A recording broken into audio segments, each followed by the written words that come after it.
Mr. Kerr. YouTube chat tonight, guys. Welcome to E45. Oh, is this the eczema special edition of the show tonight, Gary? Yes, the chat show to moisturise your evening. For all your dry skin and irritation problems, E45. Episode 45, Gary. Oh my goodness. You think we don't have a social life, but of course, in the past nearly year, we've not had a social life. We've been moving our houses round about. You've got tons of washing next to you, Andy, just out of shot. Probably. And we've been beaming live to the nation and the world. It's also good morning to Australia. Absolutely, Gary. And we know we always see our usual check-ins from the US, so Chicago and New York, always in the house. Yep, in the house already, which is great to see.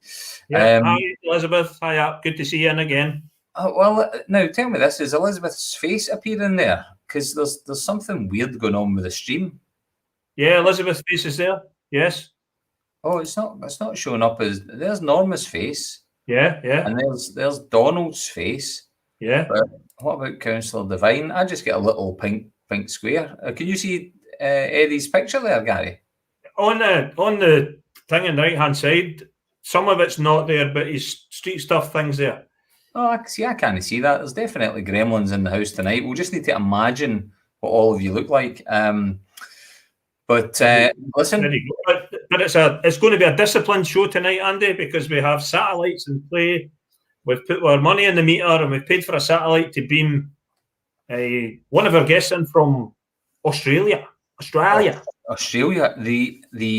The southern hemisphere, Gary. It's a long way away. Do you know, roughly speaking, if we were to estimate the number of miles between sort of Paisley and maybe like Melbourne, any idea? What take a wild guess, Gary.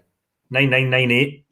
Oh, I think you're close. You're close. I would imagine you're close. Well, listen, I was going to use an engineering term for how close I was there, Andy, but I better not. A technical term. I think I know what you're meaning, and it's not after 9 o'clock at night. No, Gary, that's close. That close. Oh, just get my leg there. So, Andy, how's your week been? It's been not too bad, Gary. It's been busy. I've taken up the running again, Gary. I'm back doing my 5Ks.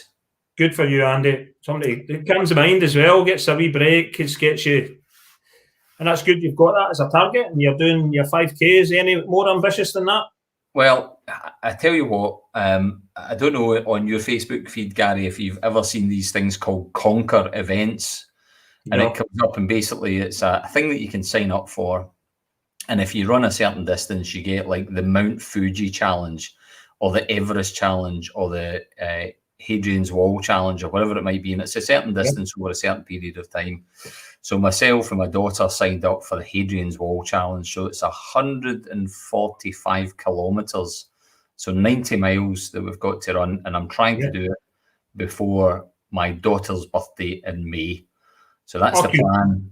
You'll scoosh that, Andy. Well, we've got to do about 15 kilometres a week. So it's a long old... Well, that is a lot. That's a lot. That's a lot. So we're going to be heavy going. So that's me. So I've done 2 5Ks already this week. So, but apart from that, I'm busy and, healthy, and touch wood, all's good. What about yourself, Gary? How's your own week been? I don't know. I think it's been all right because I'm still here. So that's a good measure. I've survived it. I'm still here. I've noticed a lot of things though, Andy. Go on. Our social media has been rocketing skywards when we've been reminiscing actually in the past wee while. So that's caught my eye a wee bit. And I think part of our chat in this early bit of the show, I want to reminisce a wee bit on some of the things that we were doing around about a year ago. Take us down memory lane, Gary. Come on. Okay, for the benefit of our viewers, we were doing this about a year ago, Andy. Do you remember that? I do. I remember that. We were in doing something quite important with Renfrewshire Council there, Gary. Yes, that's one of the teams missing there. That's the Five Asides, the new council and Paisley Community Trust initiative that we've got, the seniors five-a-sides team, and we were signing up for the seniors five-a-sides team in partnership with the council, if you remember. Oh, who's the goalie, Gary? I missed that one. Goalie was taking the picture, Andy. All right, okay. It was old tech. We were using. Senior five-a-sides is a walking football, Gary. We were using a camera for the garage, so we couldn't do a timer thing on it. So we just the goalie had to take the picture. Oh dear. And what a impressive bunch we are, Gary. No wonder we're doing the 5Ks, Andy. I would say we're. Thank goodness I don't have that jumper and shirt combo on tonight. At least I look a little bit different. That would have been embarrassing. Aye, but it does. It looks quite a good picture, that. And in all serious, Andy, come on. What were we really doing, Gary? Come on. Tell our viewer what we were doing. I mean, it's quite a serious moment and quite a milestone pre-COVID for what we were trying to achieve as a community trust. That's Paisley Community Trust signing a partnership agreement with the council, Andy. Tell us all what it was about. Well, we as most folk will know, Paisley Community Trust has been around since about 2013, 2014, something like that, Gary. And we've been really driving to create change in Paisley. We've obviously got our big projects that we've been talking about, which is what was at that time, it was Baker Street, Paisley. But we also have a number of other initiatives that we're delivering as well. So this chat show being one of them. We're delivering a chat show that unites the communities of Paisley, that shines a spotlight on really brilliant groups and individuals and organisations within the town. But that particular agreement, we were signing a partnership to work with Renfrewshire Council. It's clear that Renfrewshire Council are a major stakeholder in the town. It's really vital as a public organisation that they work with community groups to ensure that they take into consideration how they roll out their plans, where they spend taxpayers' money in terms of investment, etc., etc. So we've signed an agreement, or that we did last year. We signed an agreement to work very closely with them to try and align our strategy. So we work continually with them. We consult with them. We speak to them about our plans, and hopefully, when we get the right combination of events in place, some of the things that we're looking to deliver that are larger scale will come through with the full support of the council, and we're very thankful for that relationship that we have with them, Gary. Yeah, absolutely, Andy. So it was a real milestone for us, and of course, Project One for us. I've just the phrase I've got in my mind. We've been banging on about cinema for a long time in Paisley. One of our strategic objectives is, from a community point of view, is to deliver cinema, and the council and Paisley Community Trust are aligned in that objective, and that's what that was about. And one of the motivating factors for us was an item that's been up on our social media, Andy, and I love everything about this one. Go on. I love every single aspect of this. I love the hashtag Reboot Paisley, regeneration for my generation. Yeah. And then of course Billy Connolly is just iconic in Scotland. He's such a brilliant guy. Yeah. Absolutely, Gary. We did the whole kind of Reboot Paisley campaign just to stimulate a little bit of thought and to stimulate a little bit of conversation around opportunities in Paisley. And it's always important to, I guess, get words of wisdom. And this was a quote from Made in Scotland, the Billy Connolly programme, where they were interviewing Billy and talking about his past and growing up in the shipyards and his working career. And he came out with this quote when he was talking about the housing that he was moved out to. I think it was in Mulgai. Drumchapel. What's that, Gary? Drumchapel, Andy. It wouldn't have been Mulgai. Drumchapel. My apology. But we did that about a year ago, and then it was on just at the weekend there. So when I saw that coming on the television, and I waited till he said those words, and then I popped that image up. But it's so. I mean, he's bang on. He's absolutely bang on. Yeah, spot on, Andy. I just the whole, just the feel behind that is, if you're in a place that doesn't have things to do, yep, you end up being a housing estate. And absolutely, if you're a housing estate with none of those things, then dullness descends. And we're not fighting against that in Paisley. I mean, Paisley being a wonderful place, but there's things that we need to focus on to make us even better. And so that caught my eye on our social media as well, Andy. Absolutely. Billy absolutely does rock, according to Jackie. So Billy rocks. Billy rocks. I've got another couple of things that caught my eye. Andy, has anything caught your eye, though, in particular this week? There was a couple of things, Gary, that caught my eye, and I think that there were things that caught everybody's eye. And I think it was on Monday, Gary, we had the most spectacular sunsets. And Paisley was just absolutely, or Paisley pages were full of beautiful sunsets. What's how you say that, Gary? The sunsets over Paisley. John Connery was up at Potter Hill looking at the sunset. Yes. So this picture was taken by Sarah Di Pinto Houston, and I thought the colours in that and the just those silhouetted trees and silhouetted buildings with the kind of lights down, I just thought that was stunning, Gary. Absolutely stunning. So well done to Sarah for taking that pic and sharing it up on social media. And then this other image, Gary, was sent in. I will jump on whilst we're talking to get the name of the person that posted this up, because we always like to credit photographers. Got to give the credit. Got to give the credit. But this image, Gary, which I think is kind of iconic, Paisley, you've got the museum silhouette there, but most importantly, you've got Coates. And just, I mean, that sky looks alive. It looks like lava. It just looks amazing. So, I think the sunsets over Paisley, what a skyline that we have. It's so photographic, Gary. Stunning, Andy. Absolutely stunning. We didn't see that here in Upper Gallaghill. We've seen it on the social media.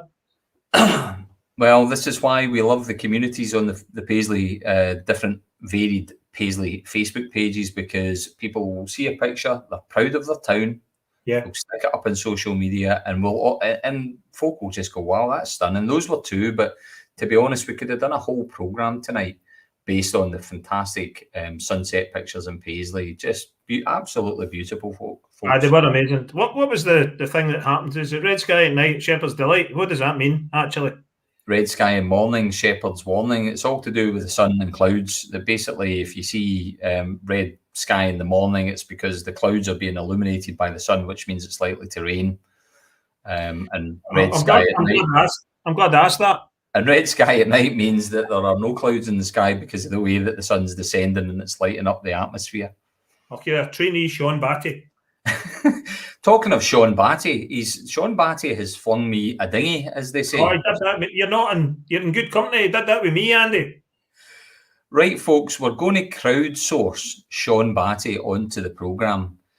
If anyone is following Sean Batty on social media, get onto his Twitter and tell him he absolutely needs to come on to the Paisley Community Trust chat show. And we are at Paisley Trust on Twitter. So hit up Sean on Twitter and tell him that he needs to come on the show. We're absolutely desperate to see him.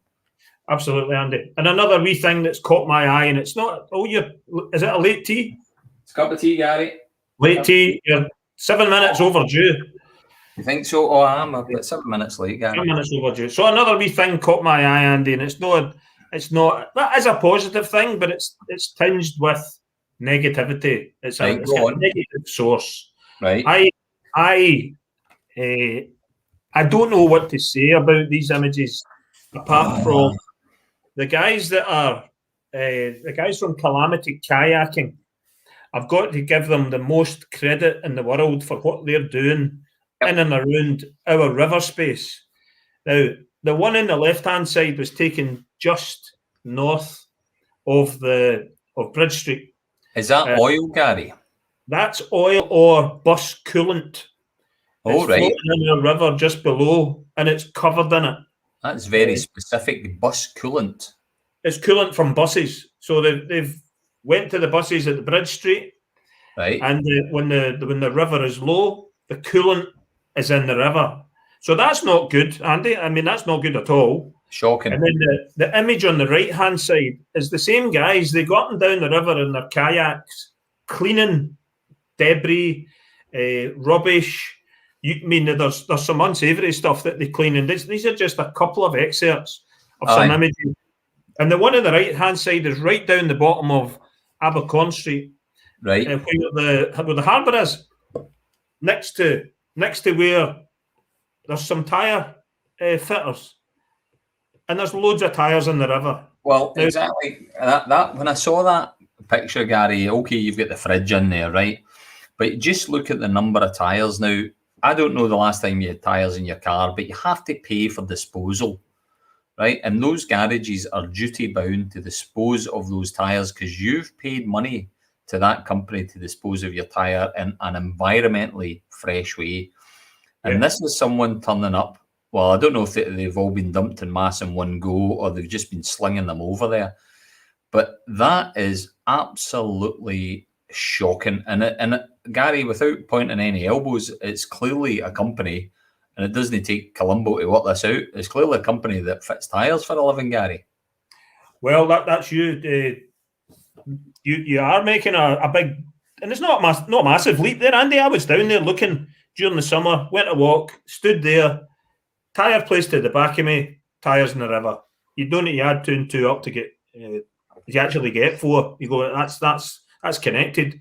But this is just 2 images from a whole stretch. So I've been inspired by these guys and the work that they do. They do it all for free, from right up to the back of Blackhall Street, where there was a waste management company that dumped all their stuff in the river over the wall.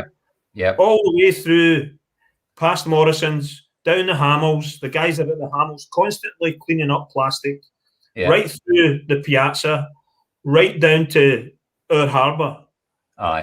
Something needs to be done about our river. Does nobody care? It's absolutely atrocious. You know, what can we do as a community? What can we do?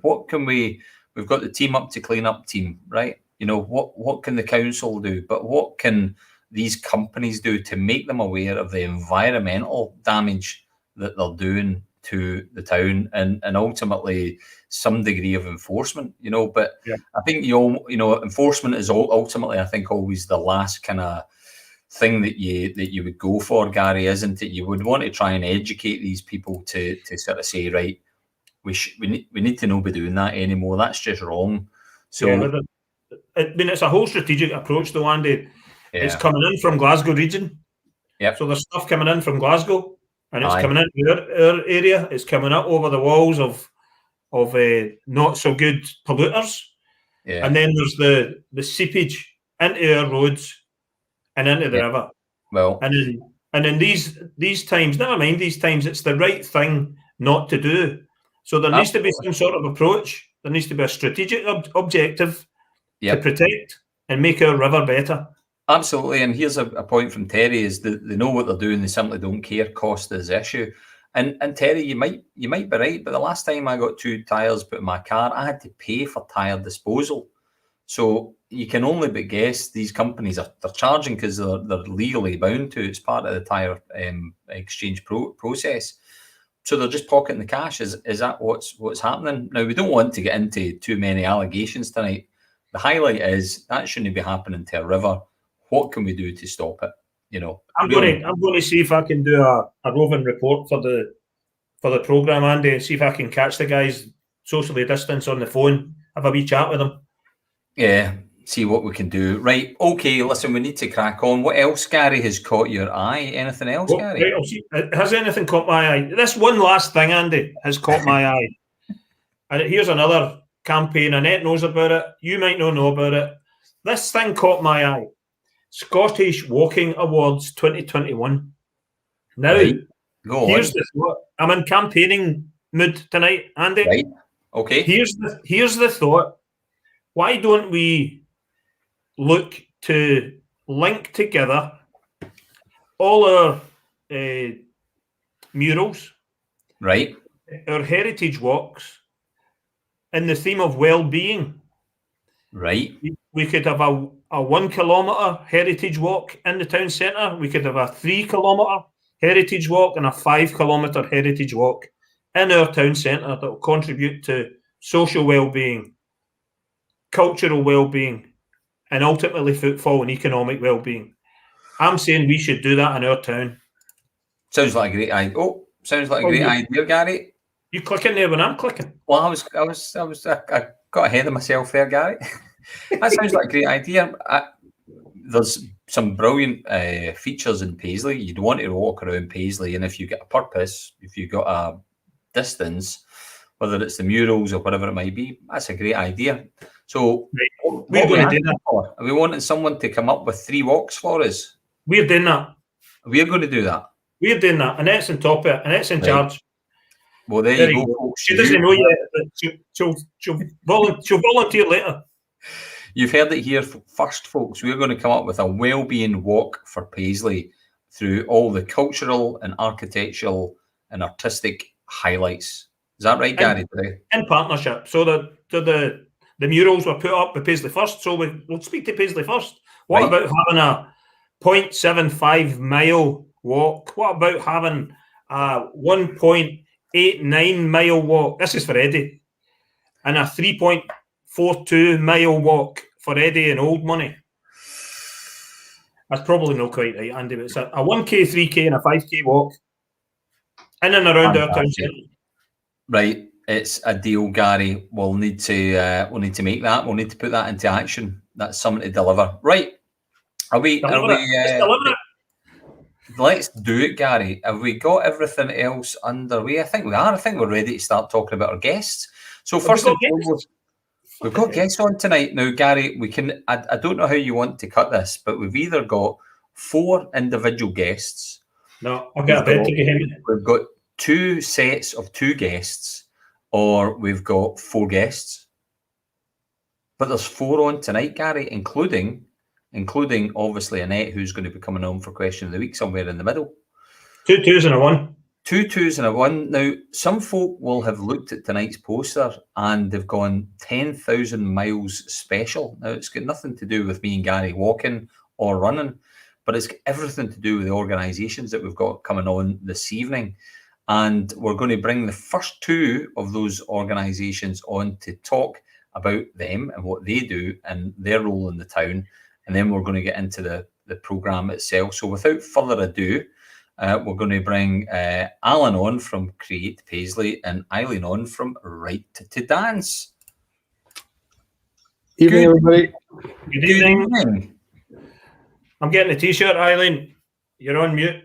You're on mute. Come on now. Oh, fantastic. Well, listen, thanks so much for joining us this evening. I know, Aileen, you were busy working away up until the last minute there, so you've managed to nip into our virtual studio and join us just in the nick of time. And Alan, thank you so much, because you contacted me a couple of weeks ago to say that you were up to something, and would it be possible to come on to the show and effectively tell us all about it? So we're going to talk about your 10,000 miles project in a wee bit. But what we'd love to hear from both of you is a wee introduction into who you both are and talking about your own organisations in the town. So, Aileen, do you want to kick us off first? Sure, yeah. So I'm Aileen from Right to Dance, and Right to Dance is a community dance company that's based in Paisley and has been going now for 47 years, I think it is. So it's been here for a while. And we do... How'd that work? They've been handed down from generation to generation. Yeah, it's just I've been there and different people have kind of been in charge and things like that over the time. So yeah, and we do kind of dance for all is our ethos. So we have classes for very young children from age 3 right through to adults, and the most of our work's probably with children and young people as well. And in sort of normal times, we would maybe do about 30 classes a week for people to come along to, and then we do things like performances and events and different opportunities for the dancers as well. And we do quite a lot of work in schools and with different community groups as well. So just basically trying to get as many people involved in dance as we can. Fantastic. Excellent. Alan, follow that, as they say.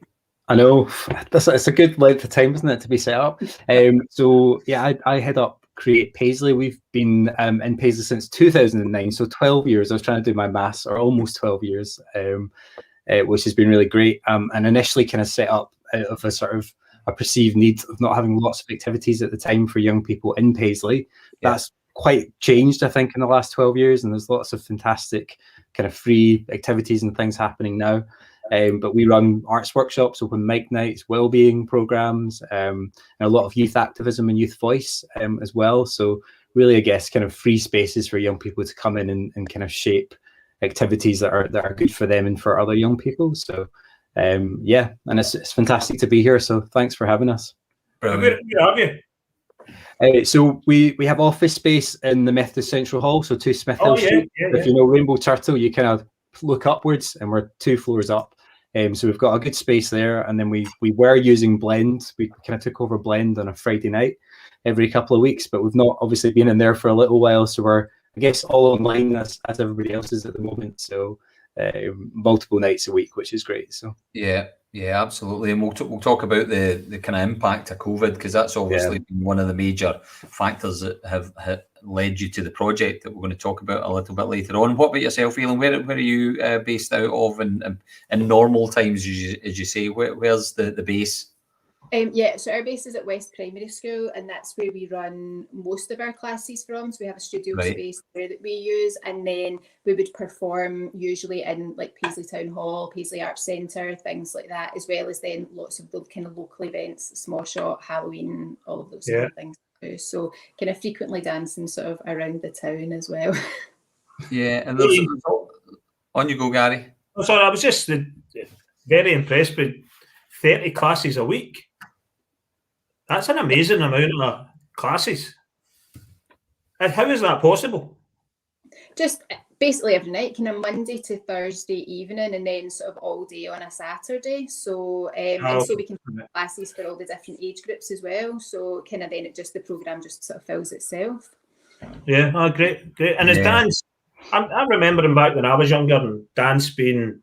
You never went to the dancing, Gary, did you? Well, we didn't go to dancing till you're a wee bit older, and then you do a bit first in some shapes. But when you were younger, young guys didn't dance. Is that still the case? You definitely I think you get more boys dancing now than you maybe did before, because there is a lot more that you can see, whether it's online, on the telly, whatever. There's a lot more to inspire people. But definitely, I think it's still often there's more girls that come than boys. Yeah, just and Paisley's got. I mean, there's a huge number of dance schools in Paisley. It's one of the things, and we've been talking about all the different specials that we look at doing, and dance is potentially one of them, because you've got Helen Young's School of Dance, which has been in the town for a long time. That was one that my wife went to, and my daughters. So tap, modern, majorette. And end of year performances in the town hall were a regular feature, and then you've got Elma White, and then yourself as well. So there's been a lot of dance schools in the town, and it's great because it really does give the young people something to do. It really motivates them. But when we think of dance schools, you do tend to think of the kind of younger people. But is it all age ranges that you cater for as well, Aileen? Yeah, so we have classes for, as I said, from age 3, but even once you kind of leave school, you go to uni, there's kind of classes that work for people like that. So a lot of people that stay on, although they might not choose to go and train in dance, but they want to still keep that as a hobby and something that's really important in their life. And then general kind of adult classes as well, just for people that might be that they don't want to go to a gym or do something like that. So they pick up some dancing, or maybe they danced when they were younger, fell away from it, and then want to get back into it as a form of activity. So, yeah. Fantastic. Sounds like me, that. My dancing days are behind me, but I might bring it back as an activity. I'm looking forward to the Fantouche Dance School reopening to see what I come here. Well, we know that we've got Drew is a regular viewer in Paisley Tango, and again, that's something that's, I guess it's all great for the town to happen, to see these types of things coming, because it just creates that interest. And Alan, what about yourself? I mean, what are some of the big projects that you've worked on in the past that great? Because 12 years, I mean, I know you're a good friend and supporter of Paisley Community Trust, and likewise, but 12 years is a great length of time to be around and still pioneering, working on concepts, working on ideas. So it'd be good to get a flavour of some of the sort of bigger projects that you've worked on, or kind of, I guess, ultimately the key aims and goals of what you're trying to do, Alan. Yeah, no, absolutely. So, I mean, I guess we kind of started a lot with a big music focus when we initially set off, without much of a goal, but kind of just bringing musicians and artists and creatives together And actually what happened is we ended up having an open mic night that grew to kind of 600-700 young people that would come along in the student union at the time, which is crazy to think about now, 700 young people in a building in the midst of a pandemic. But anyway, so that was a different era altogether. But so we ran big things like that. But I guess a big focus of what we do is kind of community-based youth work, but using kind of arts as a tool to, I guess, really see young people improve in well-being and have better opportunities. So everything we do is kind of flavored by that. And then that's kind of led to doing things like the Open Mind Fest that we run every May, which is part of the Mental Health Arts Festival that we've partnered with Aileen and Right to Dance and Pace and various kind of other youth arts groups as part of. And the summit in October as well, which is kind of youth workers and academics and creatives and young people getting together to kind of look at how does creativity improve young people's well-being. So that's been really great. That's kind of Future Paisley funded, which has been super really helpful, and a really kind of good opportunity to kind of explore partnership work with people like Aileen and this kind of international connection as well. So really kind of, I guess, exploring how can we look beyond our own kind of situation. So that's been in Paisley for a young person, like what's life like in Australia, what's life like in somewhere else in the world, and kind of getting that broader experience as well, which is not possible right now. But again, because of COVID, we can't easily travel. So being able to meet people around the world is fantastic. So so you talked ever so briefly there about COVID, Alan, but did it creep up on you, and then did you have to react? Yeah, I mean, so for us, we were actually kind of dealing with some quite tricky work just before we finished up. We had some kind of bereavements in our service and young people who'd kind of really been struggling, and then all of a sudden we had to kind of close down, and just trying to kind of then continue to support a community when you're not able to be in person was just, you know, really quite tricky. So I mean, we did move a lot of our program online, so we have kind of online cafes and online arts workshops and activism, and that's great. But it's still, I guess, there's a question of how do you connect with all the young people who don't really want to be online for another project after maybe a whole day in school, or so I guess we've been kind of looking at that, like how can we support that wider community and keep being there for young people who particularly need our services. So and I think, you know, I mean, it doesn't matter really what sector you're in. I suppose some sectors have been relatively shielded, but you know, things like clubs, dance schools, leisure, they would have been impacted. And Aileen, I guess, in terms of from your point of view, Right to Dance, COVID has presented huge challenges because you just can't get a big group of people together to teach them, you know, tap modern or majorettes or whatever it might be. Have you been able to shift online, or is that just a platform that doesn't really work for what you're trying to do? What's been your response to COVID?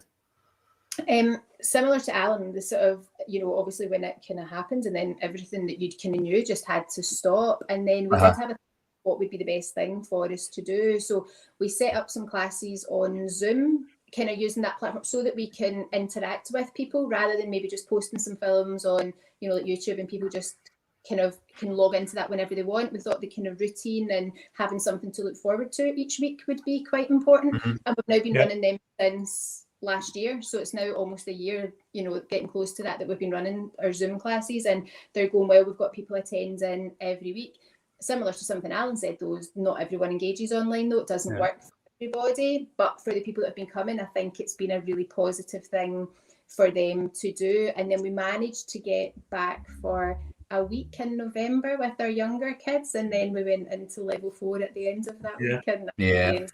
So we've not been able to see them at all. So we're really looking forward to when we can actually kind of get back to doing something, you know, even small groups of people, but just getting them back in a room and getting them moving again would be lovely. Is that just like a practical thing like we're doing here tonight, like finding a space in your house and expressing yourself? And then you can still, because obviously kind of using platforms like Zoom or whatever, you can still then engage with the other people in the class. So you can talk to your friends, we can engage with the participants, and, you know, that kind of works well for them just to be able to see the people that they're missing, because, you know, your friends within your dance school or whatever are very important in your life, but you don't, you've never met a lot of those people for a very long time. So, you know, and it's something that you're used to doing. Yeah. Not every day, but every week, you know, and when that's just taken away, it's a big thing for young people. Absolutely, and I think, you know, when both of you been speaking about what you've been doing in the town, the variety of different activities, and we know that there are, you know, multiple organisations out there doing sort of a variety of different things. And I guess one of the kind of criticisms that you always get, there's nothing to do in Paisley. Yeah, you just need to look. There's tons of stuff to do in Paisley, you know. And Alan, you know, if you were looking, in particular because you're focused on young people, supporting young people, there's nothing to do. Absolutely, there is something to do. There's Create Paisley. You know, you've got your Facebook page, you're on Twitter, you've got your website, and ultimately, I think for both of you, whilst you've been running your very successful organisations, this time has came along and challenged us all. But you've not abandoned your community. You've not abandoned those people that you've served. You've said, well, actually, how can we continue to work through this, support them through this? Because there's no doubt that there will be long-term, I hate to dramatise it, but there will be long-term sort of scars that will happen as a result of this period of time in our young people's lives. So how do you support them round about that? And, you know, we popped up that banner earlier on in terms of the Open Mind Summit, culture, well-being in young people. I mean, that just, you know, reeks of positivity. You know, it's about, you know, opening your mind. It's about exploration. It's about development, and these are things that we really need to do. So you know, thank you to both of you for you know, not giving up on your members and not letting them down, but continuing to find a way. And I guess ultimately, just before we bring on Annette for question of the week, this is a collab. We're going to be talking in the second half about a collaboration. Have you guys collaborated before? And if you just give us a little kind of insight into the nucleus of the idea, and then we'll go to question of the week. So tell us a little bit about that. Sure. So yes, I think we've worked together on a few things before, and I think before lockdown again, we were planning lots of other ideas, and all that all got slightly put on pause. So I originally was planning this Open Mind Summit, I think, for 2019. Originally, and I came across a friend of mine posted about Gemma Steen, who's going to come on later on, and a fantastic film that she created early in lockdown called Project C, which again was about isolation and loneliness and connecting across the world in dance. And I just thought it was absolutely incredible, and there was that kind of Scottish connection with why dance. So Gemma came along and spoke at the Open Mind Summit and brought a lot of the dancers along. And then we kind of thought, what if we worked with Right to Dance, or worked with dancers from Paisley, and then connected them with another group across the world? So that's kind of how simple the idea was initially. And then it's been really fantastic, almost in a way, to let that go and let, you know, Aileen and Right to Dance and the guys in Australia kind of take that forward. So, and kind of cheer them on, because it's been really fantastic, the film and the work that's come out of that. So brilliant. Yeah, and that's a launch that's coming up soon at Aileen, isn't it? Yeah, so Friday night is when you can see the film for the first time. Friday night, and we'll get the details on that, but it's a Friday night premiere of your show. So what we're going to do now, we're going to take a wee pause. We're going to bring on Annette now. Annette in private chat here made us a little confession here about being a former pupil potentially. So let's bring Annette on to tell us the story. Annette. Hi. Hey, hi, how are you doing? I used to dance with the Aileen a long time ago, and she was a vital part of our dance community in class. I used to dance with Cruikshanks dance school, though, wasn't it, Aileen? I just, when I recognised you there, I was like, my face went all red. Were you not a good dancer, Annette? I was okay. Yeah, well, I don't know. Was I? I'm not sure. I had a lot of fun. I did a lot of dance. Yeah, loved it. Can you still remember your important moves, Annette? Have you got all your step ball change and your soft shoe shuffle all sorted? Oh yeah, I did the tap, ballet, modern, Royal Academy. I did the lot. Yeah. And I also went to the West Primary when it kind of first started. So I loved that again. It was brilliant, and it was a brilliant community thing for me to do. I loved it. Yeah. So I'm really pleased that you're leading it, which is amazing. Brilliant. And well, listen, as much as we would love to go into your glorious dancing past, we are we are keen to find out about last week's question of the week, and of course this week's question of the week. So take it away, Annette. Okay, so this week's question of the week was a little bit slower actually in the uptake, so it took a wee bit of a while for people to start to answer it. But again, we got a really good kind of feedback from it.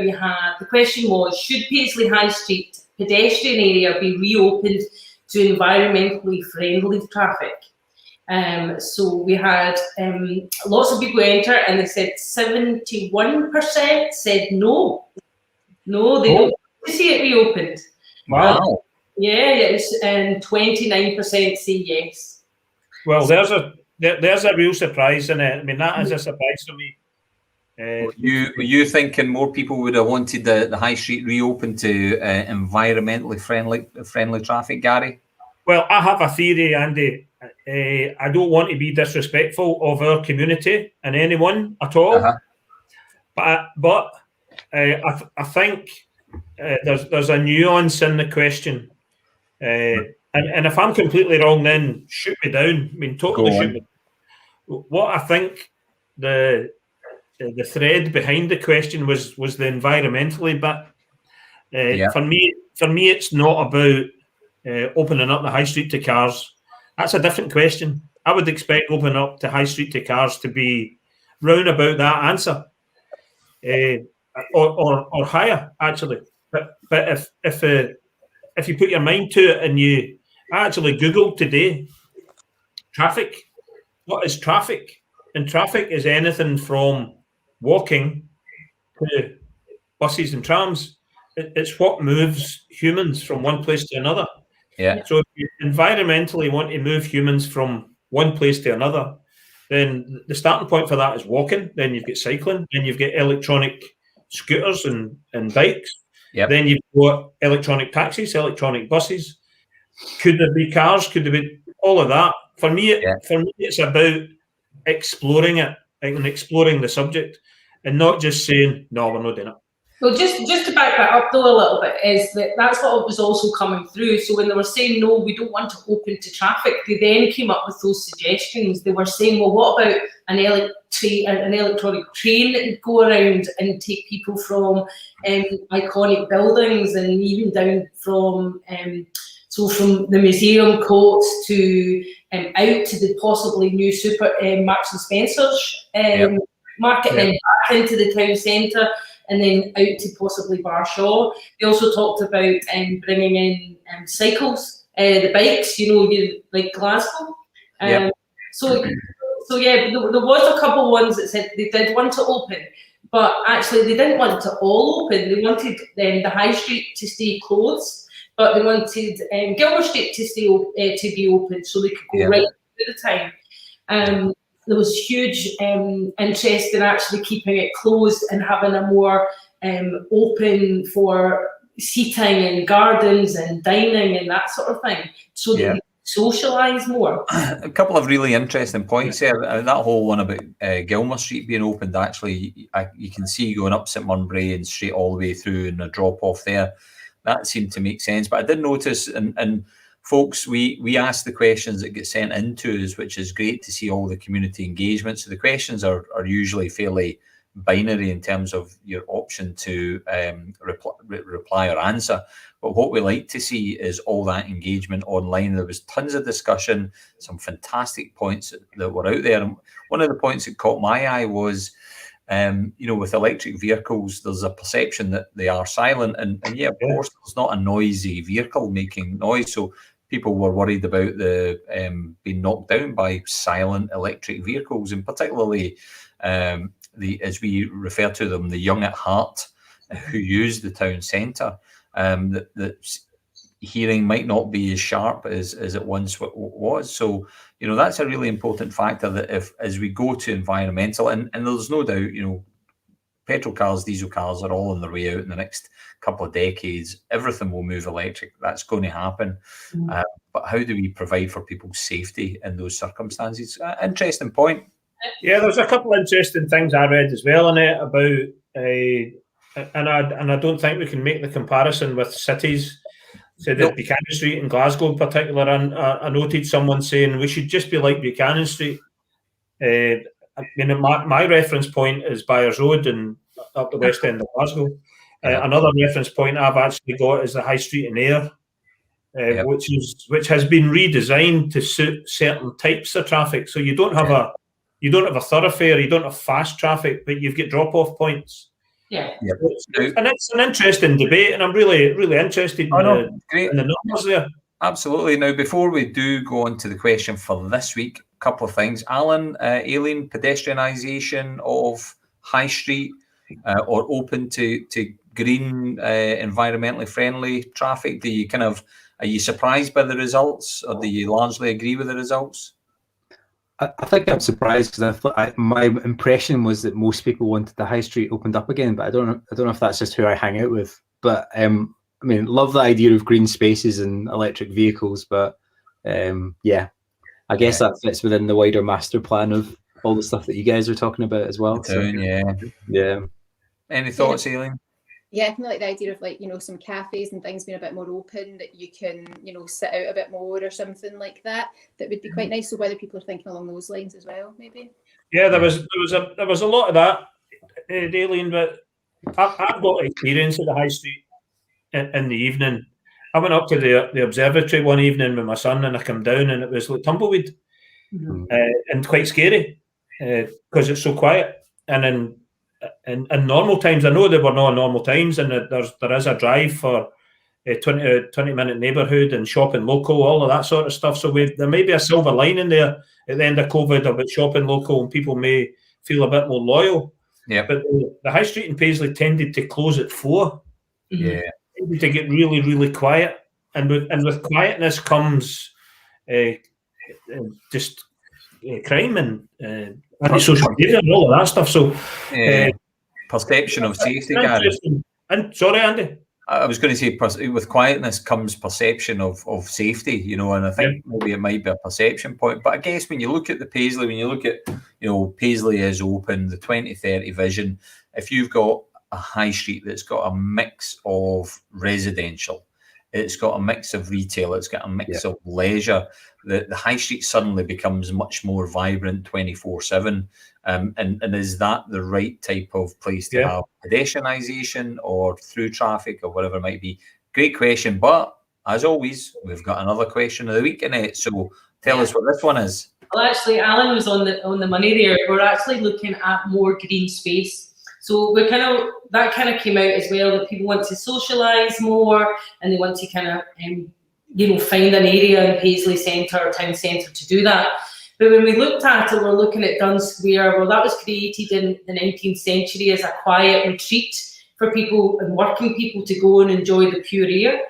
Do people still use that area? The area around Abbey and the town hall was cleared shortly after that to create green space around the town centre. And then also part of the future town centre vision is to have a town centre that has community value, that they can enjoy and have a desire to protect and drive and enhance it, so that they belong and take ownership of it. So our question this week is, should Paisley have more community green space around the town centre? Good. What do you think? That's another interesting one on it, and I'll throw in a supplementary to that as well. That for a long time we've been looking at how we build the town centre back, and in some instances, in some of the vision document, actually, to be fair, is looking to not retain certain buildings and actually create thoroughfares and create nooks and crannies. And is it a case that where there's a derelict site or a gap site, it should become a green space? So that's dotted around wee bits of trees, green spaces, park spaces, and a strategic view to link all the green spaces together. And should we have more? Yep. And I guess, I remember, Gary, when we were doing a lot of work on the Baker Street project, and we were looking at how we created that site and developed different parts of that site. You'll remember we created a memorial garden plan in the back for the victims of the Glen Cinema disaster, because we did feel that there was, in our view back then, there was a shortage of green space that could be really accessible for people within the town. So we built that into the scheme. So it's a really interesting question. As always, folks, this is a little bit that I like to do the magic with the QR codes. So if you're not watching on your mobile device and you've got it handy, dig it out, get it up to camera and get ready to hold it up to the screen now. Right, he's ready. There is your QR code. Get it on your camera and that'll take you straight to the question of the week. Should Paisley have more community green spaces in the town centre? You all got it? Fantastic. Did you manage it, Gary? No, it didn't work for me. You look like you were struggling a bit there. I was just doing it for effect. I was acting. I was just doing the bit. Doing the bit. Excellent. It'll be up on Facebook in a wee minute anyway, so they can go onto there and reply there. Wonderful, Annette. As always, thank you so much. Thanks, Annette. And we'll see you soon. Oh, yeah. All right, Annette. You looked as if you were going to say something else, Annette. Yeah, I was actually. Oh, you're right, Annette. I remembered. I'm next week if you want, guys. I don't mind. No, go for it, Annette. Go for it, because this is a really important message. Yeah, so this is a fantastic message, and I'm really excited about it. Actually, our whole PCT membership is growing, and so we're now got 241 active members. So that's people who are engaging, want to be part of what we're doing, who are actually wanting to improve Paisley, which is amazing. So just last month and this week, we got 32 new members alone, which is brilliant. Putting the community at the heart of Paisley is amazing. So what I'm going to be doing is I'm going to be sending a welcome email to everyone who's joined, and then I hope to run an induction Zoom to give everybody a bit more information about PCT, our vision, our projects, and what being a member actually really means and the value of that, and how they can get involved. So what skills that they have that they can put towards the projects. So I'm really excited about it. Are we asking for money? Are we asking anyone for money? No, we're not asking for money. No, this is a free membership. We're just asking for voluntary time. That's what I thought. We can have a nice wee mug. What best? We've got the merch.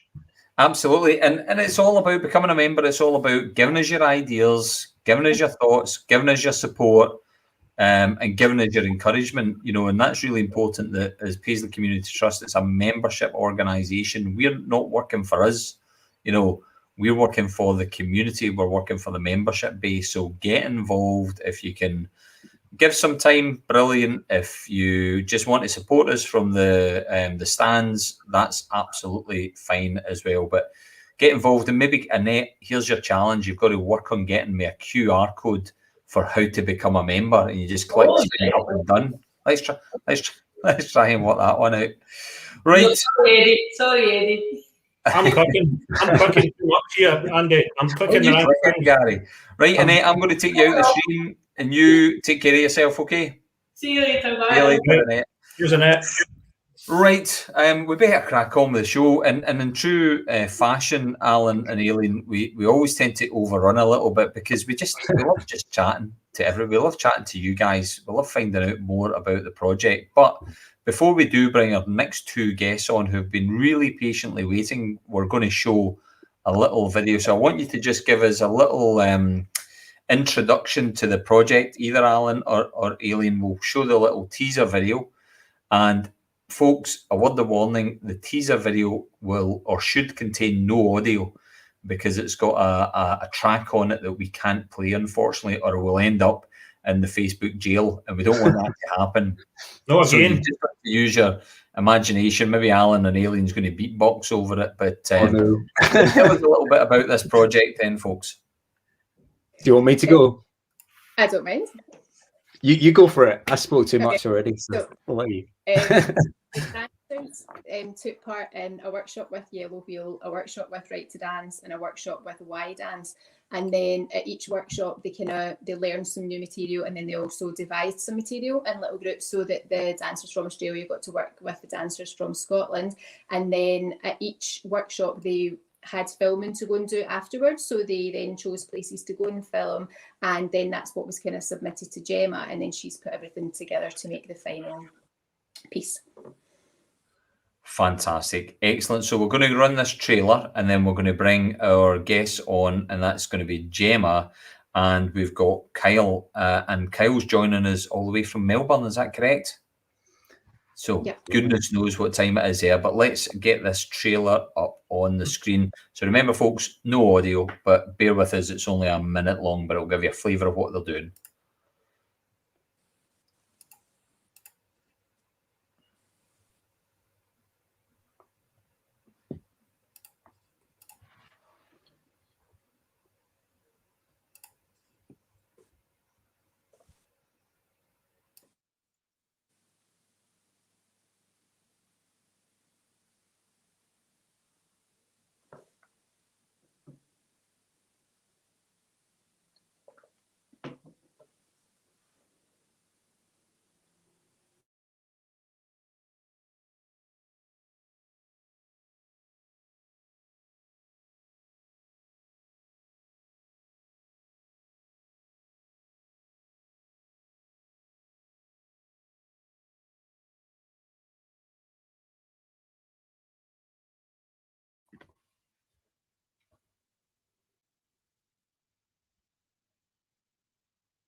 Excellent, folks. Let me just unmute you all. It's just not the same without audio, isn't it? But it does look fascinating. So without further ado, we're going to get a very busy screen in a moment, because we're going to be bringing Gemma on and Kyle on. Yeah. Hello. And Kyle, good morning, Kyle. What time is it there in Australia? It's where I am. We've got a few different time zones in Australia, but it's 7:58 where I am currently. AM. Yeah. 7:58 a.m. Well, listen, thank you for being so bright and breezy this morning over to join us on what seems like a really fantastic project. And Gemma, you're not quite as far away as Melbourne, is that correct, Gemma? Yeah, no, I'm up in Aberdeen at the moment. So. Great. We're still a distance away. I mean, we've had guests come in from Los Angeles, but mainly based in and around Paisley. So it's great to have you with us this evening, Gemma and Kyle, coming in from Australia and making those connections with Alan and Aileen. That must have been really quite an exciting project to be involved with. Yeah, it was really great to have two amazing youth companies come together that I know separately do amazing work. And I was like, you guys need to meet each other because you're both doing such great things. So yeah. Brilliant. So Gemma, you're obviously down in the credits there as director of the project. So you've got Alan, you've got Aileen, and then yourself. So tell us about a little bit about the evolution of the idea, because obviously we're all facing the challenges of COVID. The groups that you work with and support are young people in particular. So tell us about the evolution of the idea and you as a director. How did you get involved, and what was your plan going forward, Gemma? For me, I was a part of a load of youth dance companies when I was younger in Aberdeen. And I attended things like Y Dance's destinations and connections weekends, and I made these connections with like Right to Dance and Eden Court in Inverness and all these youth companies. And then obviously we went into I'm now training in contemporary dance, and I realized that when we went into COVID that all these young people are just sitting on their own in their rooms and in all over the world, you know. And so when I made Project C originally, it was my friends who I've met through traveling and performing across the world. And then I met Alan after he saw my film from my auntie, who is probably watching it. She lives in Paisley. She shared it, and then Alan got in contact with me and said, you know, hello, this is me, and I work with some cool people from Paisley. And I kind of came forward with the idea of connecting Right to Dance with Yellow Wheel through their commonality of dance for young people. I just feel like it's such an important tool for young people's mental health, to be able to share their dance with other people. So yeah. So Gemma, did you connect Kyle with Aileen and they? I don't know I don't know how that would work and how the start of that would work. Was it just over a Zoom thing and you started a conversation and the gem of the idea blossomed? So I met Kyle 2 summers ago. I think we decided it was 2 summers ago. In real life, I guess this was pre-COVID. In real life. In real life. Yeah. I went over to Melbourne and I lived there for about 2 months. Wow. And I got to go into the studio with Yellow Wheel, and I've worked with them previously, but this was different. It was like taking a step back and watching the company run as a company. And then obviously flash forward 2 years to now, when the project was brought forward and Alan mentioned an international connection, I thought straight away the youth company that came to mind was Yellow Wheel, because the amount of work that they do for young people in Melbourne is just, incredible. Brilliant. Well, listen, Kyle, tell us all about your tell us a little bit about you, but tell us all about your organisation over in Melbourne. Yeah. So Yellow Wheel, very similar to Right to Dance, is a youth dance company operating in Melbourne, Australia. We've only been running for 10 years, since I think 2012 was its first year of operation. I'm the third artistic director to take care of the company, but I've worked quite closely with the other two. I was actually a member myself in 2013, and so kind of I don't know, like through a series of domino effects, have accidentally climbed the chain, and now I'm running the company. But yeah, I think like Gemma said, we just try to do, well, I guess we understand the value of how important this kind of work is for young people. And I feel like, the arts, as you all probably know, the arts struggles quite a lot, but I think youth arts quite often gets overlooked, but the value of this work is so important, and kind of the benefit it has for young people is just, invaluable in a sense. So it's, so I'm rambling. I'm on a tangent. I'm rambling a little bit, but I think. Oh, that's okay. Listen, does that make sense? It's a chat show. Talk away. Yeah, cool. Yeah. We don't do mine very well. Yeah, great. So youth dance company in Melbourne.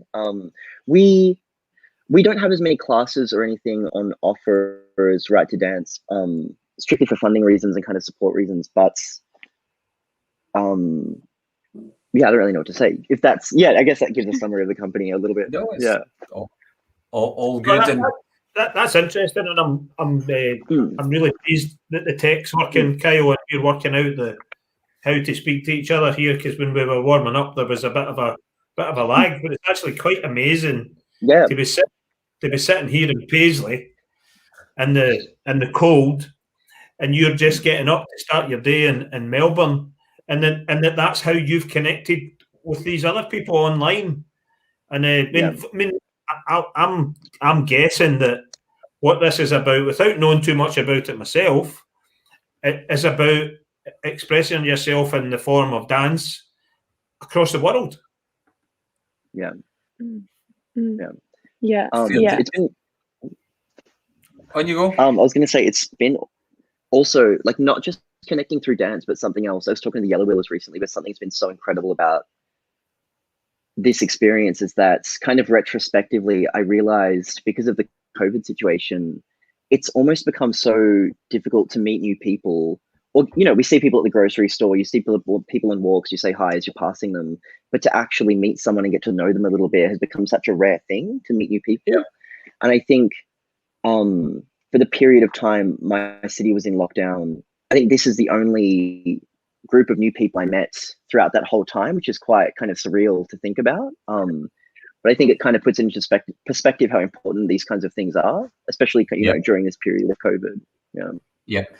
And basically, what, to my understanding, because your premiere is going to be on Friday, is that correct? It's at one of the Create open mic nights, Alan. Is that correct? Right, yeah.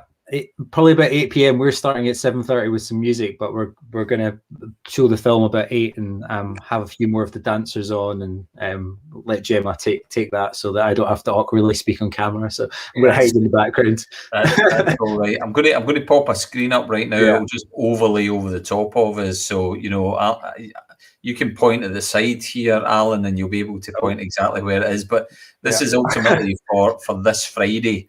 And I guess you can, sign up and register to attend on your Facebook page. So we're really looking forward to it. But 10,000 miles, so that I'm guessing that's the distance between Paisley and Melbourne. Would that be a fair assumption? Like exactly, 10,000 miles. Is dancers and artists and performers in both regions. Is that correct? So, Aileen, you had to get involved in that purely from a dancing point of view.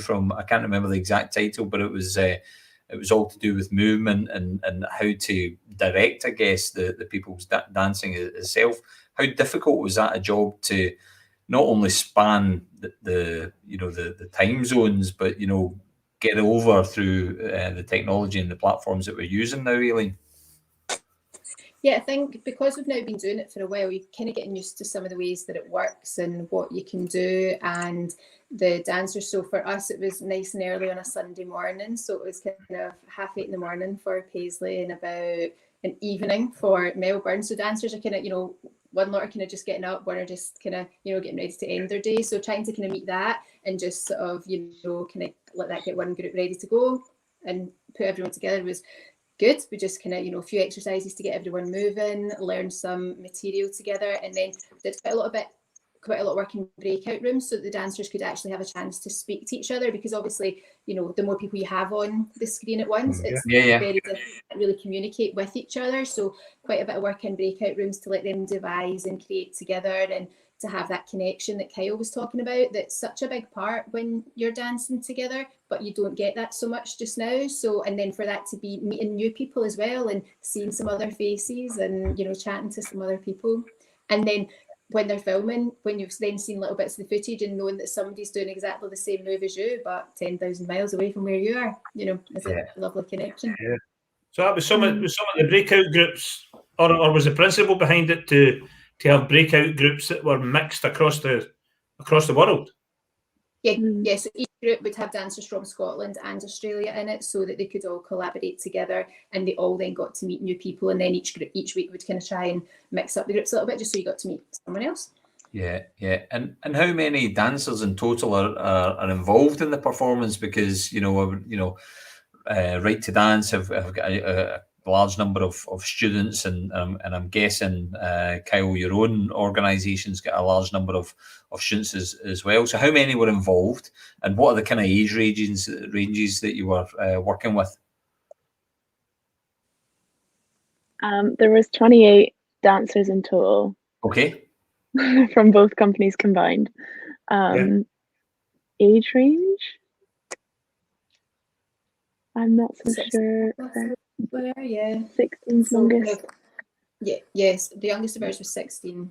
16 plus, so we'll see a great range. So it's not going to be the little, as I mentioned with my wife going to the dancing school, I remember the nursery classes, and so it's not that age range. These are people who have kind of perfected their techniques, their craft, and now they're into the self-expression, and that's what this was all about. It was an outlet for their own expression as such. Fantastic.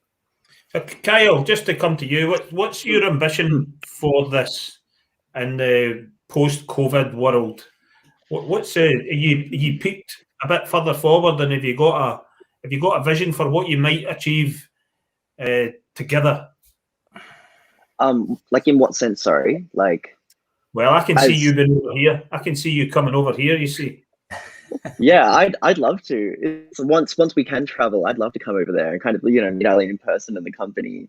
I think, like, who knows what the future holds, honestly. But I think it's it's so nice to kind of make these connections and start thinking about these possibilities. You know what I mean? As cheesy as that sounds, it's nice to kind of start connecting. I guess it all comes down to funding in the end, but I'd love to come over there and kind of do some stuff together, or hang out, or create together. Hopefully one day. Well, that's how Gemma originally connected with Yellow Wheel. The company coming over to kind of create, was that for IDF in 2017? Yeah. So Gemma's dance company came over to work with Yellow Wheel. I was overseas at the time in Japan, but there was someone else running Yellow Wheel. But it's once again, it's that sense of collaboration and coming together that's so important, and kind of understanding people's different contexts and learning from each other. Yeah. And Alan, I know you're very involved in terms of kind of technology platforms as well. And, at some point things will return to a sort of normal, once vaccinations are rolled out and the pandemic hopefully reduces, and we can get back to international travel and all that sort of stuff. So as much as performance is great to experience live, that's a really important thing. Do you think that this type of platform will still have its place, particularly connecting international groups together, or do you think we'll go back to watching people dancing in the town hall and and that'll be that? What's your thoughts, Alan, on post-COVID with technology? I mean, I guess I'm probably thinking just a little bit ahead at the moment and hoping for a bit of a hybrid over the next year, 18 months. But actually, I mean, somebody said to me recently, like, again, instead of thinking about what we can't do right now, what can we do? And this is kind of an amazing example of like the type of opportunity if we actually think a little bit differently about what's possible instead of what are we restricted from. And I guess our hope is to think about, is there like a music collaboration we can do, or an international collaboration where we're chatting to people from different youth organizations in Scotland about, could we connect with countries all over the world, Africa and people from America, so that's kind of, I know it's a bit kind of ideas pie in the sky, but we're just kind of hoping about maybe doing some other collaborations and maybe doing a music collaboration that could then connect dance. And I suppose right now those opportunities, and then hopefully that kind of sense of like being part of something bigger for young people now when life at points can seem a bit mundane and kind of every day is the same, having that kind of wider sense and hope is really important. So you mentioned something there, Alan, that it's come up on the show quite a lot actually, about current situation and people flipping and pivoting, as they say, into technology and using technology, and then thinking, as we come out of this, it's going to be part of their organisation. And I think that's really important that you're already thinking that way, and when Kyle over in Melbourne and having that hybrid, as you say. So when you're doing your day job, you're actually knowing that the big world is out there, and this gives you the catalyst for that, to grab a hold of that technology and to meet people, as you say, all over the world. It actually opens up new opportunities. Yeah, absolutely. No, definitely. And Gemma, have you seen many sort of friendships being formed? I guess, you obviously knew Kyle beforehand, so there was a friendship there. But in terms of our young dancers on both sides of the hemisphere, has there been relationships and friendships that are going to endure beyond, do you think? For sure. I mean, I can only talk from my own personal experience of this kind of work where you're exchanging internationally, that I still talk to like my pen pals who I had 3 or 4 years ago in dance. And I know through the videos that were shared through Create Paisley's promotional stuff this week, hearing from the dancers firsthand and their joy of moving with people, that these connections hopefully will last a lifetime. Yeah, for sure. And there are some of the faces that are involved in the project. I guess this is them in conversational mode. And so this picture is actually from Project C. So that was the premiere of Project C. So we all came together for the first time in this picture. That's the first time everyone met, actually. Right, got you. And this other one here is ultimately this one. Yeah. These are a few little screenshots of what we're going to be treated to on Friday evening. Yep. Fantastic. Excellent. Aileen, looking forward to it? Yes, very much so. Yeah. Gemma, how long's the film? Like 7 minutes. I'm going to say you should keep your eye out for the weather changes. That'll be really fun to watch. Where's the sun and where's the snow? Well, yeah, where's the snow? Where's the sun? Where are we? Kind of. I think it was Councillor Devine that did make a comment there to say the weather is similar. Is the weather similar between Paisley and Melbourne? Would you say? Oh, we might put Kyle off with the weather. Kyle, you did see the beautiful sunsets that we had in Paisley the other day. So we've got some beautiful sunsets. But yes, absolutely stunning. Yeah. Andy, we should collaborate in this group. I'm not much a dancer, Gary. It's a field trips I'm interested in, Andy. There's a trip to Melbourne coming up. Well, absolutely. I'm happy to support and encourage Melbourne. Yeah, sure, absolutely. Kyle, would you be happy to host a Paisley Community Chat show live from Melbourne? Oh God, yeah, of course, yeah. Right, Andy, I'll fill in the grant application. You make the sandwiches. Fantastic, absolutely. Would be happy I'll organise to. the mugs. So I'll organise the mugs. What's that? Sorry, Kyle, you're just breaking up there slightly. I'll organise the mugs. Oh, you organise the mugs? Yeah, absolutely. You just got to have a Paisley Community heart on it, and then if you flip them around, there's me, and Gary's got one with himself on it. Isn't that clever? We've got our own merchandise. Well, listen, it's been absolutely wonderful to have you all on this evening, and usually we just have a couple of guests, but today we felt, because this was such an extraordinary project that you've been working on, and we know Alan, a good friend of PCT, Aileen, obviously, one of the town's well-established dance companies. Gemma, it's been great to meet you. Kyle, thank you so much for getting up really early on a morning to join us all the way from Melbourne. And I guess ultimately, we really can't wait to see the fruits of your labour on Friday night. We hope it's a huge success. We're absolutely sure it will be. And we hope that it's not a one-off, but the start of something really special in this collaborative manner. So well done, all of you, for doing this. Yeah, fantastic, guys. And thanks for coming on the show and telling the story about it. And look forward to the show on Friday. Good luck. Thanks for having us. Thank you. Nice You're welcome. And don't worry, we'll get all the social media links out on Paisley Community Trust's website, or rather our social media pages. So we'll get that up there. And just as a quick reminder, it's Friday, 7:30 p.m. Head to the Create Paisley pages and you'll be able to see it there. Perfect. Yeah. Right, thanks, folks. Alan, Aileen, and Gemma, good evening. Kyle, have a wonderful morning. Good night. Thank you. Bye-bye. There, I went into my stereotypical Aussie accent there. You didn't just say g'day to Kyle there, Gary. That's like somebody saying "och aye the new" just because you're Scottish. Well, it's g'day. What do you want me to say?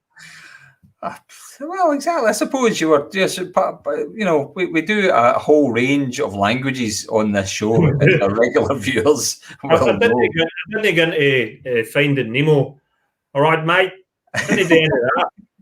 Didn't do that. I just did today, and that was the all right, mate. Well, listen, Gary, we've had some fantastic offers here tonight, and apparently Claire, my good lady, is digging out a pair of tap shoes for the pair of us. Ah, that'll be good. Is that for the chatathon? Oh, well, I've got news on the chatathon, Gary. Now, right, you know how the tech.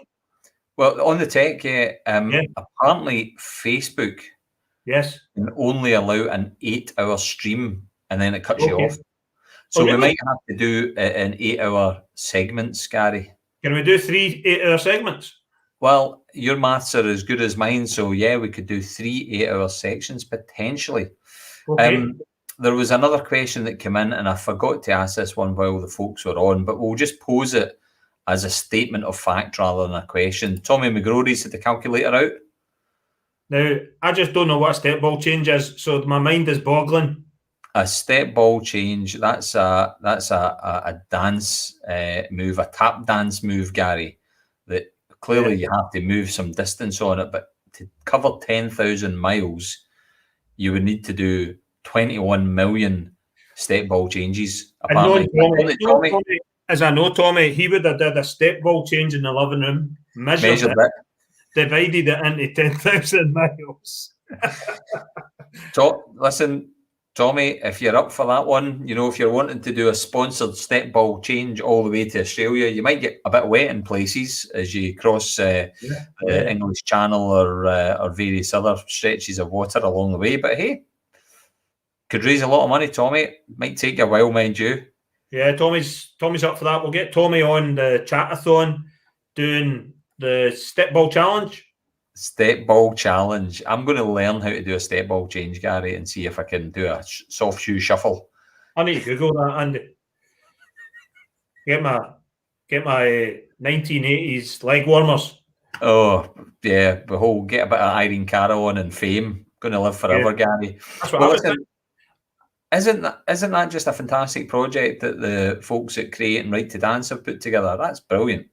Very innovative, putting the technology, COVID silver lining, the world together and thinking, let's just do it. Let's join these things together.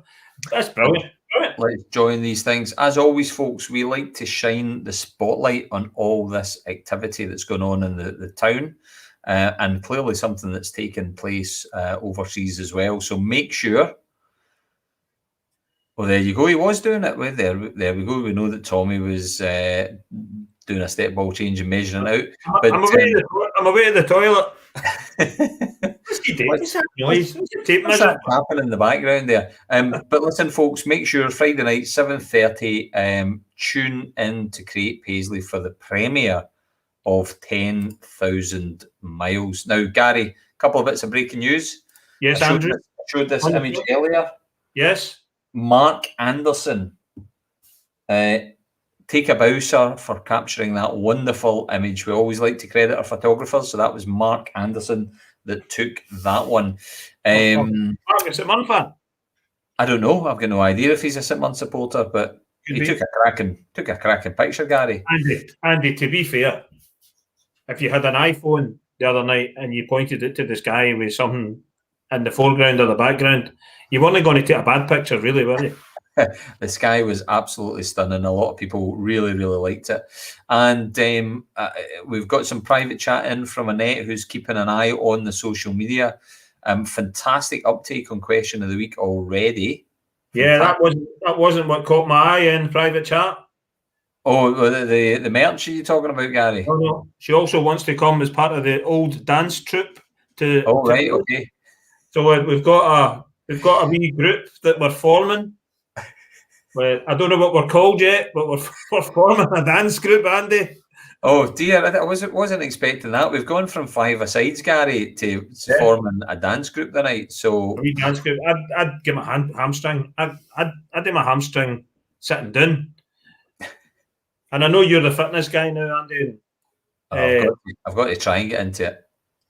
I'd find it difficult doing my triple sulcos. Is that a dance thing?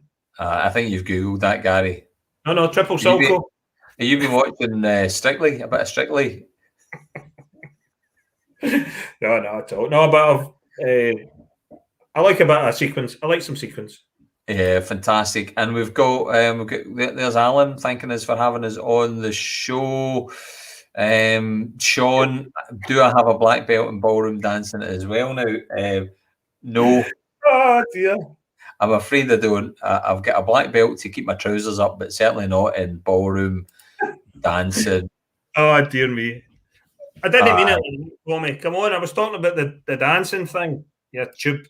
Elise, top hats and tails. You fancy that, Gary, for a dance-a-thon special?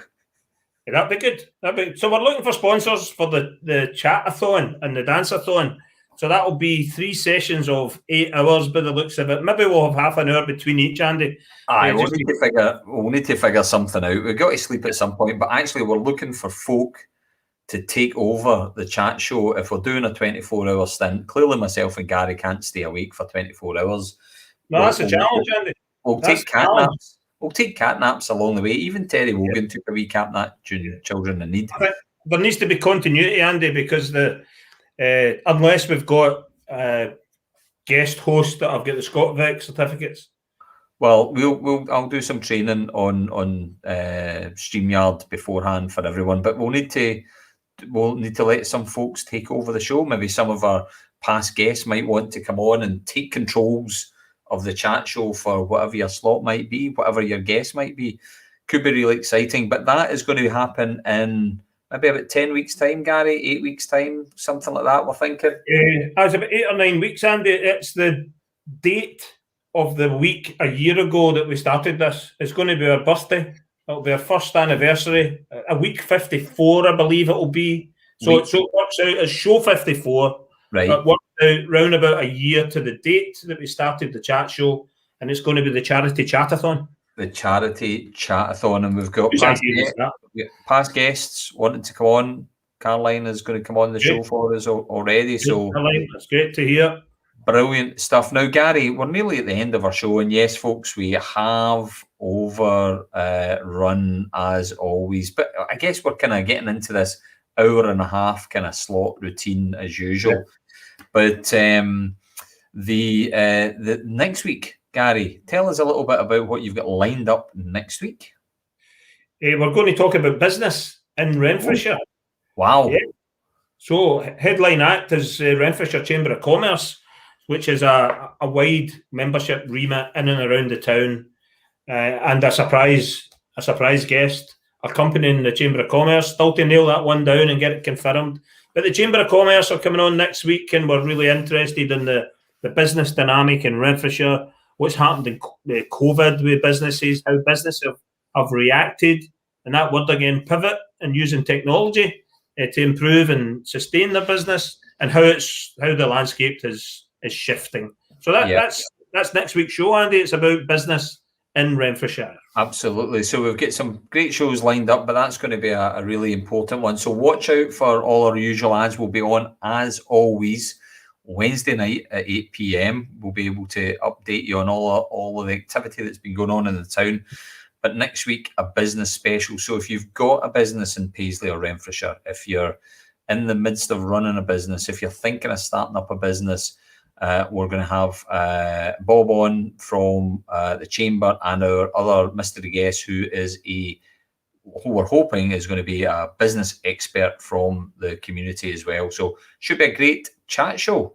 Looking forward to it, Gary. And we'll keep to our overrun time. Our overrun time of an hour and a half. Well, listen, folks, it's been absolutely fantastic to have you all join us this evening. I think we'd obviously like to wish the entire team that we've had on the show tonight the best of luck with our premiere. That's on Friday night. Create Paisley. Get to their Facebook page and you can follow. But other than that, make sure you express your opinion for question of the week, and have a great week, folks. Anything else, Gary? Have I missed anything? No, that's all for tonight. Thanks very much, everyone, for tuning in. Really appreciate it. Thank you. Good night again. See you later, folks. Bye.